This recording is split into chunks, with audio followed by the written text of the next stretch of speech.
ಶ್ರೀ ಗುರುಭ್ಯೋ ನಮಃ. ಶ್ರೀಕೃಷ್ಣಾಯ ನಮಃ. ನಮಗೆ ಎಲ್ಲ ಕರ್ಮಗಳಲ್ಲೂ ಮೊದಲೇ ಮಾಡಬೇಕಾದ್ದು ಆಚಮನ. ಕರ್ಮಗಳು ಮುಗಿದ ಮೇಲೆ ಕೃಷ್ಣಾರ್ಪಣ ಅಂತ ಹೇಳಿದ ಮೇಲೆ ಮತ್ತು ಆಚಮನವನ್ನು ಮಾಡಬೇಕು. ಇದು ದೇಹ ಶುದ್ಧಿ ಮತ್ತು ಆಂತರಿಕ ಶುದ್ಧಿ. ದೇಹವೂ ಶುದ್ಧಿಯಾಗುತ್ತೆ, ಮನಸ್ಸು ಶುದ್ಧಿಯಾಗಬೇಕು, ದೇಹವು ಶುದ್ಧವಾಗಿರಬೇಕು. ಆವಾಗಲೇ ಯಾವ ಕರ್ಮ ಮಾಡೋಕ್ಕೂ ಯೋಗ್ಯತೆ ಬರುತ್ತೆ. ಹಾಗೆ ಎಲ್ಲ ಕರ್ಮಗಳಿಗೂ ಮೊದಲು ಸರಿ ಕೊನೆಯಲ್ಲೂ ಸರಿ ಈ ಆಚಮನವನ್ನು ಮಾಡುವುದರಿಂದ ಆ ಕರ್ಮ ಫುಲ್ಫಿಲ್ ಆಗುತ್ತೆ. ಅಂದರೆ ದೇವರ ಆ ಸ್ಥಾನದಲ್ಲಿದ್ದು ದೇವರ ಅನುಸಂಧಾನ. ನಾವು ಕೇಶವ ಅಂತಂದರೆ ಕೇಶವಾದ ದೇವರನ್ನು, ಈ ಭೂಲೋಕಕ್ಕೆ ಒಡೆಯವನಾದ ಜಗತ್ತನ್ನು ರಕ್ಷಣೆ ಮಾಡುವ, ಅಂದರೆ ಕೇಶವ ನಾಮಾವಳಿ ನೋಡಿದೆ ಅಂದರೆ ಒಂದೊಂದು ಶಂಖಚಕ್ರವನ್ನು ಕೈಯಲ್ಲಿ ಮಾರಿಸಿ ಧಾರಣೆ ಮಾಡಿರ್ತಾರೆ.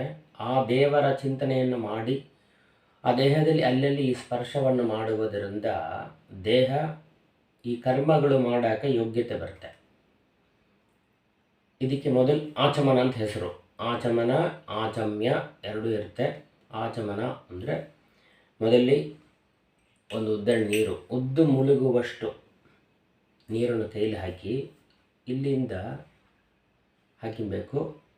ಕಲಗ ಸುರಿಬಾರದು, ಬಾಯಿಂದ ಕಲಗ ಜೊಟ್ಟಬಾರದು, ಕೈಯಿಂದ ನಕ್ಕಬಾರದು, ತುಟಿಯಲ್ಲಿ ಪಡದೆ ಟಕ್ಕಂತ ಹಾಕಿಬೇಕು, ಹಲ್ಲು ಪಡಬಾರದು, ಅದನ್ನೇ ಮುಳುಗಬೇಕು. ಕೇಶವಾಯ ಸ್ವಾಹ, ನಾರಾಯಣಾಯ ಸ್ವಾಹ, ಮಾಧವಾಯ ಸ್ವಾಹ, ಗೋವಿಂದ ವಿಷ್ಣು ಮಧುಸೂದನ ತ್ರಿವಿಕ್ರಮ ವಾಮನ ಶ್ರೀಧರ ಋಷಿಕೇಶ ಪದ್ಮನಾಭ ದಾಮೋದರ ಸಂಕರ್ಷಣ ವಾಸುದೇವ ಪ್ರದ್ಯುಮ್ನ ಅನಿರುದ್ಧ ಪುರುಷೋತ್ತಮ ಅಧೋಕ್ಷಜ ನಾರಸಿಂಹ ಅಚ್ಯುತ ಜನಾರ್ದನ ಉಪೇಂದ್ರ ಹರೇ ಶ್ರೀಕೃಷ್ಣಾಯ ನಮಃ. ಹೀಗೆ ಇದನ್ನು 2 ಸಾರಿ ಮಾಡಬೇಕು. 2 ಸಲ ಮಾಡುವುದರಿಂದ ಇದಕ್ಕೆ ಆಚಮನ ಅಂತ ಹೆಸರು. ಇಷ್ಟುವರೆಗೂ ಮಾಡಬೇಕು. ಕೇಶವಾಯ ಸ್ವಾಹ ಆರಂಭಿಸಿ ಶ್ರೀಕೃಷ್ಣಾಯ ನಮಃವರೆಗೂ ಹೇಳಿ ಈ ದೇಹದಲ್ಲಿ ಅಲ್ಲಲ್ಲಿ ಸ್ಪರ್ಶವನ್ನು ಮಾಡಬೇಕು. ಸರಿಯಾದ ರೀತಿಯಿಂದ ಸ್ಪರ್ಶ ಮಾಡಿ ಆ ದೇವರನ್ನು ಚಿಂತನೆ ಮಾಡಬೇಕು. ಹೀಗೆ ಮಾಡುವುದರಿಂದ ನಾವು ಮಾಡಿದ ಎಲ್ಲ ಕರ್ಮಗಳು ಫುಲ್ಫಿಲ್ ಆಗುತ್ತೆ. ಇದು ಆಚಮನ, ಆಚಮ್ಯ ಅಂತ ಹೇಳೋರು. ಇದು ಏನಕ್ಕೆ ಒಂದು ವಿಡಿಯೋ ಹಾಕಿದ್ದೇನೆ ಅಂತಂದರೆ, ನಮಗೆ ಎಲ್ಲ ಕರ್ಮಗಳಿಗೆ ಇದು ತುಂಬ ಮುಖ್ಯ. ಒಂದು ಕರ್ತ ಬಂದು ಕೊಡ್ತಾರ ಅಂತಂದರೆ ಮೊದಲಿದು ಮಾಡಿರುವಂತಂದರೆ ಸಾಕು, ಅವರಿಗೆ ಎಷ್ಟು ತಿಳಿದಿದೆ ಹಾಗೆಂತ ನಮಗೆ ತಿಳಿಯುತ್ತೆ.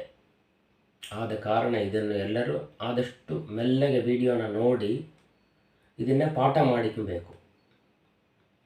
ಮಾಡಿಕೊಂಡ್ಬಿಟ್ರೆ ನಿಮಗೆ ಅಮಾವಾಸ್ಯ ತರ್ಪಣಗಳು ಎಲ್ಲ ಮಾಡೋದ್ರಲ್ಲಿ ನಿಮಗೆ ಸಂಕಲ್ಪ ಹೇಳೋದ್ರಲ್ಲಿ ನಾವು ಈ ಕೇಶವಾಯ ಸ್ವಾಹ ಅಂತ ಹೇಳಿ ಶ್ರೀಕೃಷ್ಣನ ಮಾತ್ರ ಹೇಳಿದರೆ ಸಾಕು. ನೀವು ಇದನ್ನು ಅಭ್ಯಾಸ ಮಾಡ್ತಾ ಬರಬೇಕು. ಮೊದಲು ಇದು ಅಭ್ಯಾಸ ಮಾಡಿರಿ, ಆಮೇಲೆ ಒಂದೊಂದಾಗಿ ನೋಡೋಣ. ಶ್ರೀಕೃಷ್ಣಾಯ ನಮಃ.